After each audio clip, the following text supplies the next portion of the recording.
Bueno, es una alegría estar con ustedes por esta doble fiesta, ¿no? Que ustedes están, no sé si me ven, era un chiste, después se lo explico al final. Digo, por la altura, estoy acá arriba, pregunto, no sé si me ven. Para mí es una alegría estar aquí con ustedes, en esta doble fiesta, como dije, tanto del cumpleaños como de la ordenación del pastor Ulet, y espero realmente poder compartir esta palabra con el mismo sentimiento y pasión con la que el Señor me enseñó. Los que predicamos sabemos que nunca predicamos algo que Dios no nos haya hablado a nosotros primero y que no nos haya empujado a reflexionar y desde nuestra mente, nuestro corazón, nuestro espíritu, masticar esta palabra y después dársela al pueblo de Dios. Así que Walter, en forma particular, esta palabra es para vos, y no es que los demás se pueden ir, pero esta palabra es para vos, pero también es para todos, ¿sí? Para todos, para mis amigos, mis consiervos aquí, para el liderazgo, para la iglesia. Yo quiero decir algo antes de dar la palabra. Yo quiero dar una palabra de felicitación a Ernesto, al pastor Turoske y a Silvia, porque la ordenación de un discípulo habla muy bien de su maestro, ¿sí? Así que, ¿qué les parece si le damos un aplauso para honrar al Señor, pero para también reconocer la acción de su pastor? Habla muy bien de Ernesto y de Silvia como líderes de esta congregación, habla muy bien de ellos, que ellos hayan dedicado su tiempo a formar un discípulo y que hoy en día este discípulo se suma al trabajo formal, digámoslo, pastoral. No es que no lo estabas haciendo, pero estas formalidades también nos hacen bien. Voy a repetir uno de los textos que Ernesto mencionó cuando le daba esta serie de consejos al pastor Ulet, que está en 1 Crónicas, capítulo 12, versículo 32. Y este texto, tan conocido por todos, va a ser el marco de lo que yo quiero compartir con ustedes en este rato. El texto dice, ustedes saben, todo un listado acerca de los componentes del ejército del rey David. Y en el versículo 32 del capítulo 12 dice: de los hijos de Isaacar, 200 príncipes, y esta es la frase tremenda, ¿no? Entendidos en los tiempos y que sabían lo que Israel debía hacer, cuyo dicho según seguían todos sus hermanos. Y de este texto yo quiero tomar dos expresiones. La primera es que ellos, estos hijos de Isaacar, eran entendidos en los tiempos. Tenían la capacidad por revelación, por acción del Espíritu Santo. Ellos veían lo que estaba sucediendo y comprendían lo que estaba sucediendo. Entendían los tiempos. Y la palabra tiempos acá no se refiere al tiempo reloj, sino al tiempo kairos, al tiempo de la circunstancia. Entonces ellos entendían por revelación del Espíritu lo que estaba sucediendo. Pero además de entender lo que estaba sucediendo, me impacta la frase que dice, y sabían lo que Israel debía hacer. Israel era el pueblo de Dios. Así que ellos entendían lo que estaba sucediendo, analizaban lo que estaba sucediendo por revelación y sabían comunicar esa revelación al pueblo de Dios. Y por eso le decían al pueblo lo que debían hacer. Y de eso yo quiero hablarte, Walter, tomando este texto como principio. Quiero hablarte de 3 elementos. Esta ordenación tiene muchas características por demás especiales, pero cuando vine al presbiterio, y bueno, con esto nos comunicamos permanentemente, pero conozco lo que Dios está haciendo aquí, lo maravilloso del crecimiento, el otro culto que agregaron, y lo que viene, y los proyectos, y veo las fotos en el Facebook, y las tortas, y todo lo demás, que nunca me llamaron para una, pero bueno, maravilloso. Entonces, lo bueno, ¿cómo te ama, Walter, el Señor? Porque Dios te levanta como ministro en una iglesia exitosa. Dios te levanta como pastor junto con tu esposa en la tarea pastoral en una iglesia que está creciendo. En una iglesia que, por supuesto, hay mucho más para esta iglesia. Dije que hay mucho más para esta iglesia. Dije que hay mucho más para esta iglesia. En una iglesia donde Dios, evidentemente por la fidelidad de los siervos, del liderazgo y de cada hermano aquí, Dios está bendiciendo, bendiciendo y multiplicando y con planes y otro lugar y la fiesta que tuvieron ayer y los otros proyectos y todo lo demás. Entonces, venís trabajando ya acá, pero esta formalidad de hoy que te unge como pastor, que te ungió como pastor, estás metido ahora en una ola maravillosa. Qué bendición, hermano, qué bendición. Entonces, en medio de este clima de bendición, de producción, de resultados, de personas que conocen al Señor, de influencia en el barrio, de capacitación a través de Ernesto. Yo sé que esta iglesia pone mucho énfasis en capacitar y preparar a los hermanos. Yo quiero tomar todo eso y sugerirte, aconsejarte que en este momento kairos, entendidos en los tiempos, quiero animarte a que combines 3 elementos que yo quiero compartirte a él en forma particular y a todos los que estamos aquí. Combinar 3 elementos. La frase, yo soy todavía de los que le ponen título a los sermones, entonces pensé en un pastor que sabe lo que hay que hacer. Un pastor que sabe lo que hay que hacer. Y desde mi perspectiva y desde donde entiendo la revelación que el Señor me ha dado, estos 3 elementos te van a ayudar a saber qué hacer. Otra vez, los hijos de Isaacar interpretaban los tiempos, pero además bajaban esa información al pueblo y le decían a Israel lo que tenían que hacer. Y esa combinación de liderazgo me parece impresionante. ¿Cuáles son los elementos? Los voy a mencionar para desarrollarlos después. Combinar 3 elementos: el saber, el sentir y el hacer. El saber, el sentir y el hacer. Vamos con el saber. Todos nosotros, el ser humano, así hemos sido creados a imagen de Dios con la capacidad de razonar. Esta capacidad de razonar, sin duda, fue contaminado por el pecado original, pero a pesar de ese pecado, el ser humano no perdió la capacidad de conocer objetivamente lo que es bueno, lo que es malo, lo que es verdadero, lo que no lo es. Entonces, si cuando Dios inspiró vida en Adán, además de la vida, le dio la capacidad de razonar, debe ser porque pensar, debe ser porque saber es importante. Saber es importante para la espiritualidad. A veces por años, ¿no? Los líderes cristianos nos hemos peleado a ver qué es más importante. Por un lado, depender totalmente del Espíritu Santo. Entonces yo predico esta noche, a ver, Señor, ¿qué predico? Y acá dice, fue y se ahorcó. Bueno, a ver, Señor, dame una confirmación de esta palabra, ve tú y haz lo mismo, ¿no? Y a veces nos hemos peleado frente con esa postura, ¿no es cierto? Sincera, pero equivocada. Y nos hemos ido al otro extremo de que si todo no pasa por mi raciocinio, si no todo pasa por la elaboración de mis ideas o por el método con el que puedo interpretar la Biblia, no es palabra de Dios. Y Dios nunca trabaja en los extremos. Dios nunca trabaja en los extremos. Entonces es tan importante obviamente la dependencia del Espíritu Santo como tan importante usar este regalo que Dios nos dio, que es la capacidad de pensar. Así que saber es importante para la espiritualidad, Walter. Mateo 22:37, un texto por demás conocido, dice Jesús: amarás al Señor tu Dios con todo tu corazón, con toda tu alma y con toda tu mente. Jesús está diciendo que mi relación con Dios también va a ser medida por lo que mi mente dependa de Dios. Entonces, evidentemente, saber es importante para la espiritualidad. Filipenses 4:8, ¿no es cierto? Uno de los textos más conocidos en la Escritura y que todos podemos repetir. ¿Se acuerdan lo que dice? Bueno, ustedes lo tienen seguramente ahí en la pantalla.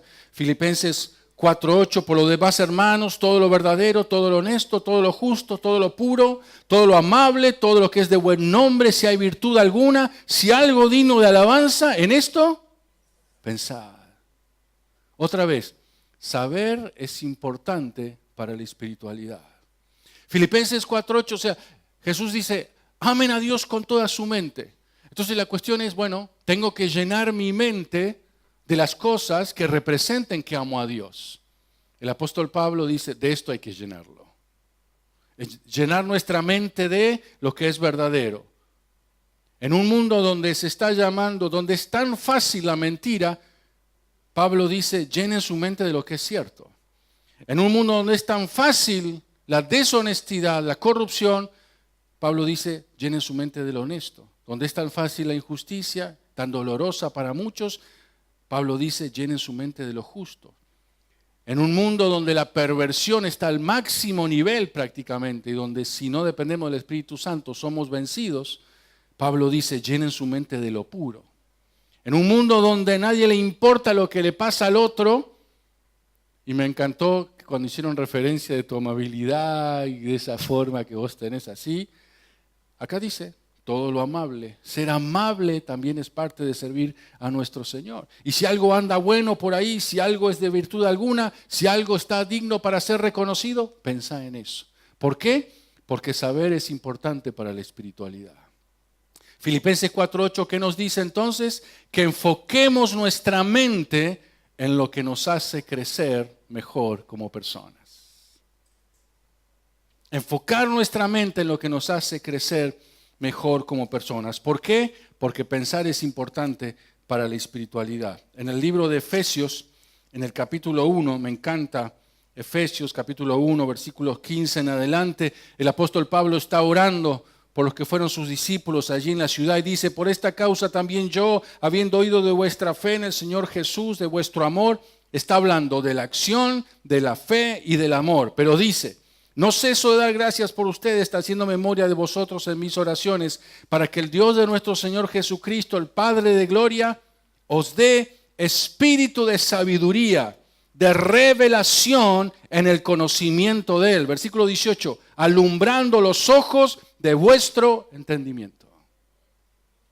Porque saber es importante para la espiritualidad. Nuestra fe no puede ser improvisada, ¿sí? Cuando los ojos alumbran nuestra forma de pensar, podemos conocer la esperanza, las riquezas y la grandeza de Dios. Porque saber es importante para la espiritualidad. Yo debo confesar, en mi opinión personal, que la iglesia en general hemos fracasado en enseñarle a pensar a nuestro pueblo. No ha sido una prioridad para nosotros. Y por eso a veces es que nuestro pueblo en algún sentido le cuesta relacionar esto de meditar, esto de aprender la palabra con la espiritualidad, como si el saber mucho te fuera a alejar o sería un problema para el espiritual. Como vos sabés muy bien, tanto Ernesto como quien habla, somos dos líderes que amamos la capacitación y que empujamos a la gente, y cuando la gente no quiere venir, la empujamos más fuerte, y cuando no quiere venir, la agarramos de los pelos y la metemos adentro para que estudien la palabra de Dios. Y que estudien la palabra de Dios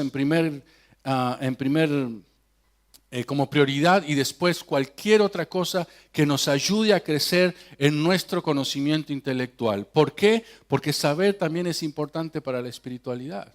No estamos en tiempo de improvisaciones, no estamos en tiempos donde podemos vencer y enfrentar esta cultura sin preparación. Entonces, yo sé que a vos te gusta estudiar y me alegro por eso. Yo quiero animarte a que grabes este principio justamente en tu mente. Saber es importante para la espiritualidad. Cuando uno se tira de lleno a la palabra de Dios, como ustedes saben muy bien aquí, nunca es que uno lee la palabra de Dios, es que la palabra de Dios te lee a vos. Y se produce ese circuito, ¿no? Que los teólogos que a veces nos confunden, le llaman este círculo hermenéutico, donde yo leo la palabra de Dios y la palabra de Dios me lee a mí, yo leo la palabra de Dios y la palabra de Dios me lee a mí. Entonces estamos recibiendo en nuestro cerebro información que Dios nos quiere dar, información espiritual. El carácter de Dios se revela en la palabra y en muchos otros buenos libros y materiales y cursos que tienen que ver con hacernos crecer. Así que mi hermano querido, pastor, consiervo, saber es importante. Vos y tu esposa son re jóvenes, así que tienen todo el tiempo por delante para capacitarse, para prepararse o para volver a la universidad o estudiar lo que Dios les mande a hacer en términos de sus dones y de sus capacidades, porque esta es una herramienta poderosa espiritual. Jesús dijo, amen a Dios también con toda su mente. La segunda palabra que dije que quiero mencionarte es la palabra sentir. Y las tres están íntimamente ligadas, ¿no? Cuando vos sabés, esto que sabemos, pocas cosas producen tanta emoción como saber la verdad.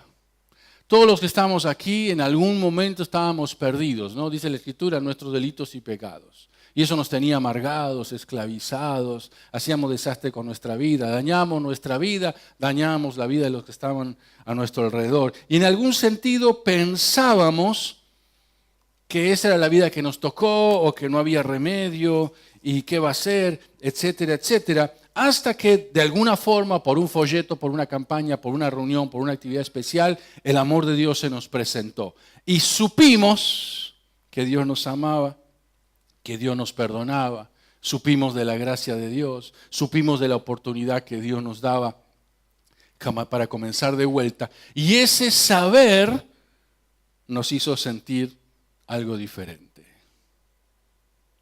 Pocas cosas producen tanta emoción como la verdad. La verdad apasiona.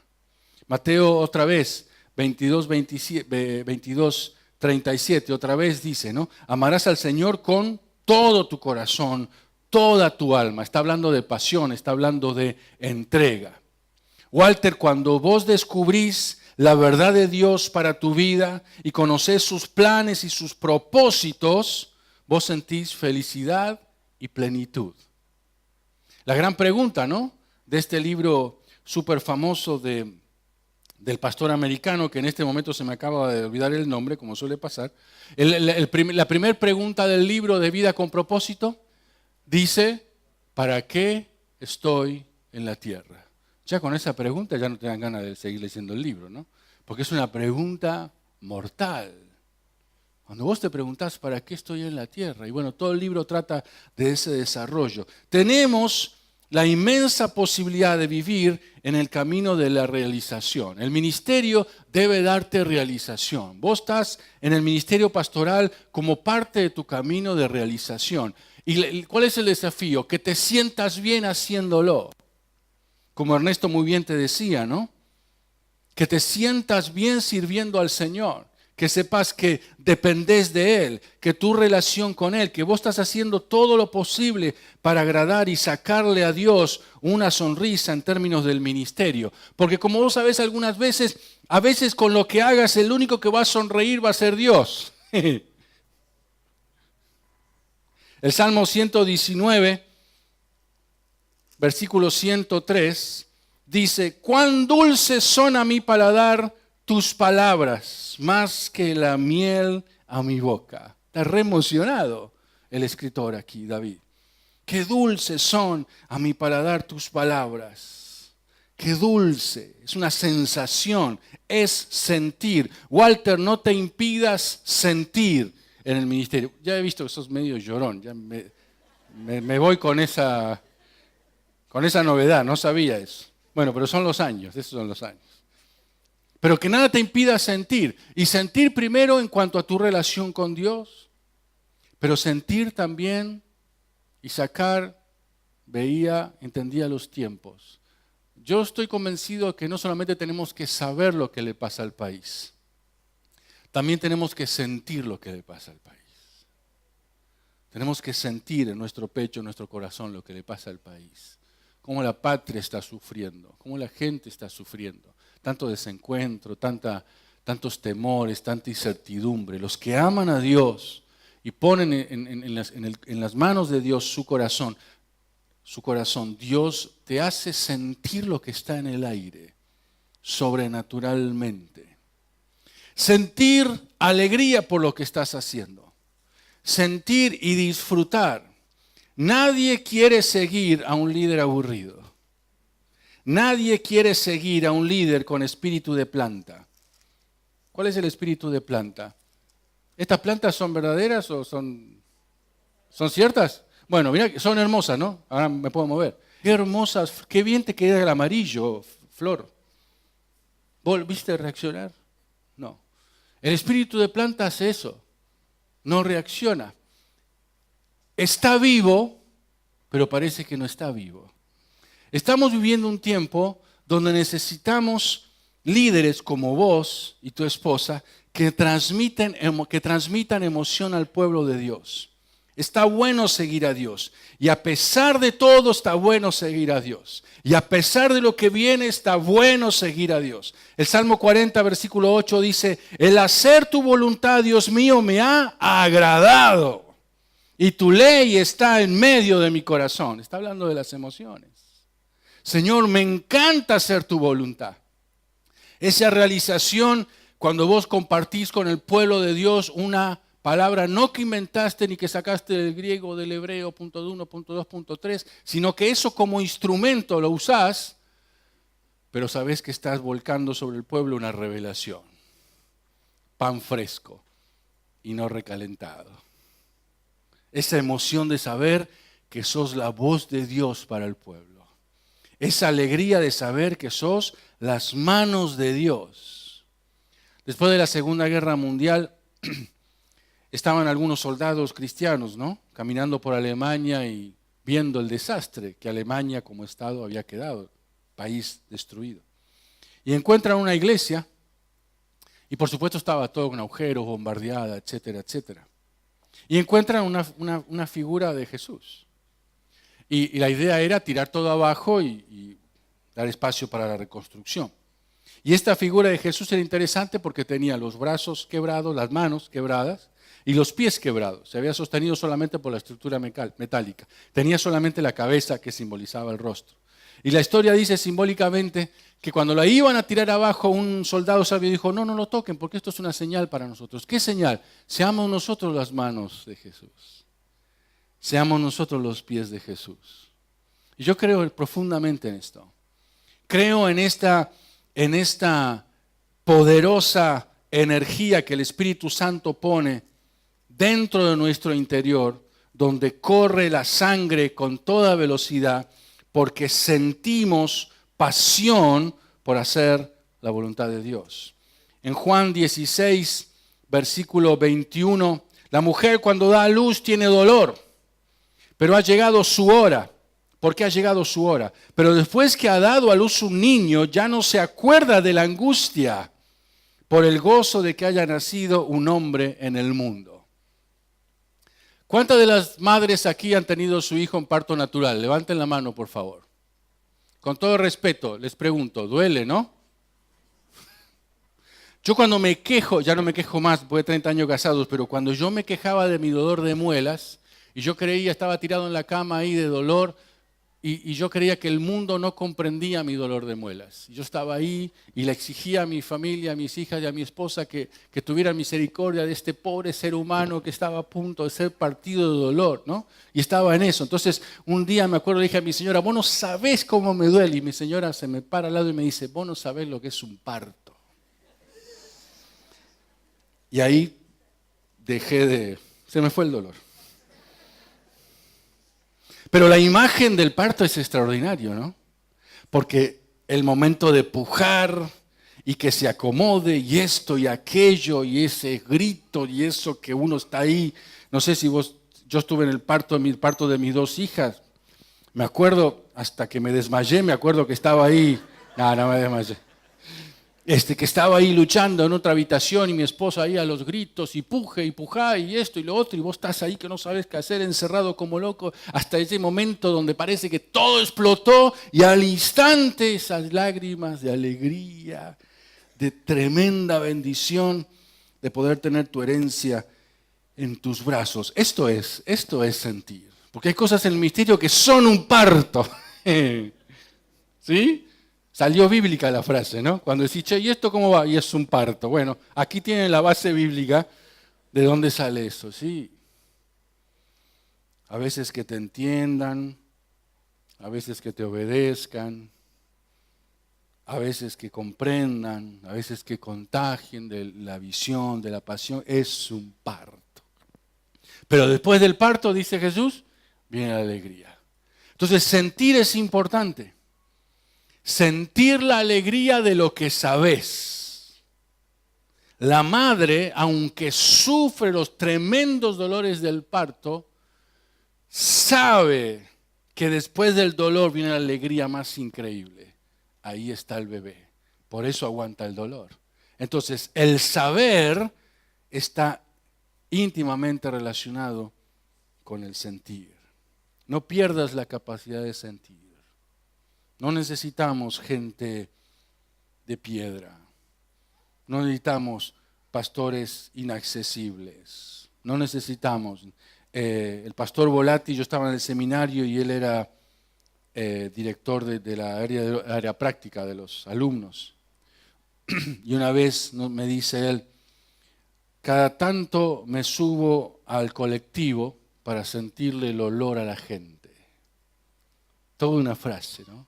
Todo espectacular, como no pierdas esta capacidad de sentir lo que la gente siente. ¿Sí? Y no pierdas la capacidad de sentir la alegría y la plenitud de que estoy parado acá porque Dios me dijo que esté parado acá. Y te voy terminando. Dije que el tercer elemento para combinar es el hacer. Y es muy interesante porque en nuestra cultura le ponemos mucho énfasis a esto del hacer. Ayer escuchaba una conferencia espectacular y el conferencista dijo, estamos en medio de la sociedad del rendimiento. Si vos no rendís, no valés. Si no producís, no valés, ¿no? Entonces, a veces el ministerio o el liderazgo cristiano, a veces también nos enganchamos en eso, donde tengo que hacer para que vean, hacer porque si no me siento inútil, hacer. Y no, fíjate vos la secuencia. Primero es saber, después es sentir y después recién hacer. Sabemos lo que es verdad, esa verdad nos apasiona. Y como estamos apasionados, somos movidos a actuar. Esa es la secuencia. Lucas 24, versículo 32, nos da un ejemplo maravilloso, ¿no es cierto? Lucas 24, 32. Jesús, ¿se acuerdan ustedes? Se aparece en el camino de Maús resucitado, los discípulos no se dieron cuenta quién eran, sin embargo, y se decían el uno al otro, ¿no ardía nuestro corazón en nosotros mientras nos hablaba en el camino y cuando nos abría las Escrituras?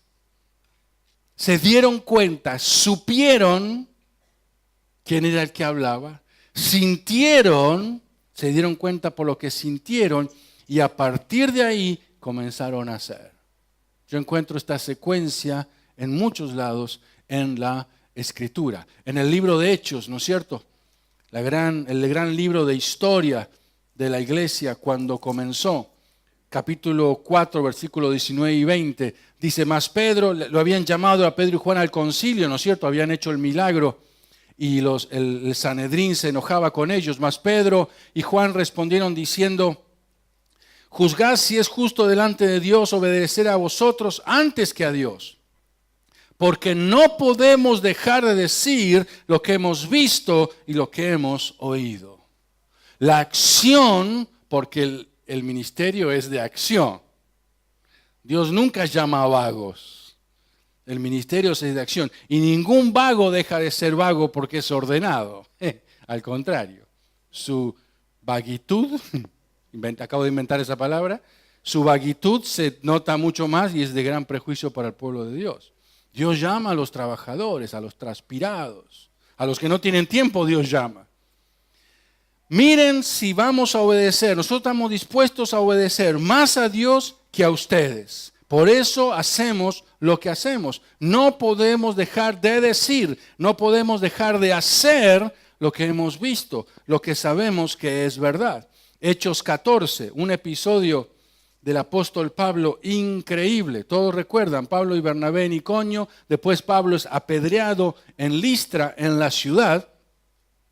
El versículo 19. Entonces vinieron unos judíos de Antioquía y de Iconio que persuadieron a la multitud y habiendo apedreado a Pablo, le arrastraron fuera de la ciudad pensando que estaba muerto. Le dieron para que tuviera. Pero rodeándole los discípulos, se levantó. Y esta es la frase impactante para mí. Y entró a la ciudad. ¿cómo? ¿Te acaban de... ¿No te conviene irte a otro lado? No, no. Se levantó y estaba tan apasionado, sabía cuál era el plan de Dios, eso lo había llenado de pasión y eso lo hacía hacer lo que tenía que hacer. Se levantó con vida sobrenaturalmente, algunos dicen la oración de sus discípulos, lo resucitó, etcétera, no es tema nuestro esta noche. Se levantó y entró a la ciudad. Yo tengo que hacer lo que tengo que hacer. Ese es el tipo de gente que necesitamos en estos días. Nuestra pasión hacia lo que sabemos y creemos nos motiva a actuar. Somos gente de acción. Somos llamados a ser gente de acción. Isaías 62, versículo 1, el profeta dice esta declaración que es para gritarla a toda voz. Él dice, por amor de Sión no callaré, por amor de Jerusalén no descansaré, hasta que salga como resplandor su justicia y su salvación se encienda como una antorcha. Qué corazón apasionado, ¿no? Entonces en esta acción apasionada decís, voy a volver a hablar con vos. Vos, pastor, a la ovejita o al ovejito. Voy a volver a hablar con vos. ¿Y sabes por qué voy a hablar con vos? Por esto. Voy a insistir hasta que se encienda la antorcha que tenés adentro. Voy a predicar esto y predicar. Por amor de Sión no callaré y por amor de Jerusalén no descansaré. Los siervos de este tiempo son los siervos que llaman a la acción. Termino. Walter, yo te sugiero, te aconsejo, viví tu vocación conectando estos tres elementos. Viví tu vocación pastoral pidiéndole al Espíritu Santo que te guíe cómo conectar estos tres elementos. Y que estos tres elementos, además de todo lo que el pastor Turoski te ha enseñado y te seguirá enseñando, puedan ayudarte, es como armar tu programa pastoral. ¿No? Donde en tiempos donde hay tanta improvisación que nos avergüenza, vos decís, yo voy a ser alguien que sabe. Y lo que sé, porque voy a saber lo que Dios quiere que sepa, me va a apasionar. Quiero ser el mejor en esto que Dios me ha dicho que tengo que saber. Y esa pasión te va a llevar a actuar. Y actuar con esta misma pasión y resultados que tuvo el Señor Jesús y obviamente tuvieron sus discípulos. Te bendigo, querido amigo, y bendigo a tu esposa y tu familia maravillosa, que el Señor te dé gracia, te llene de su Espíritu Santo y yo estoy seguro, mi esposa viendo la foto de la invitación a la ordenación, me dice, este chico transmite un corazón muy hermoso, su rostro, su familia ahí transmiten algo muy lindo para la iglesia. Así que te transmito eso también. El Señor te rebendiga. Dios le bendiga, mis hermanos.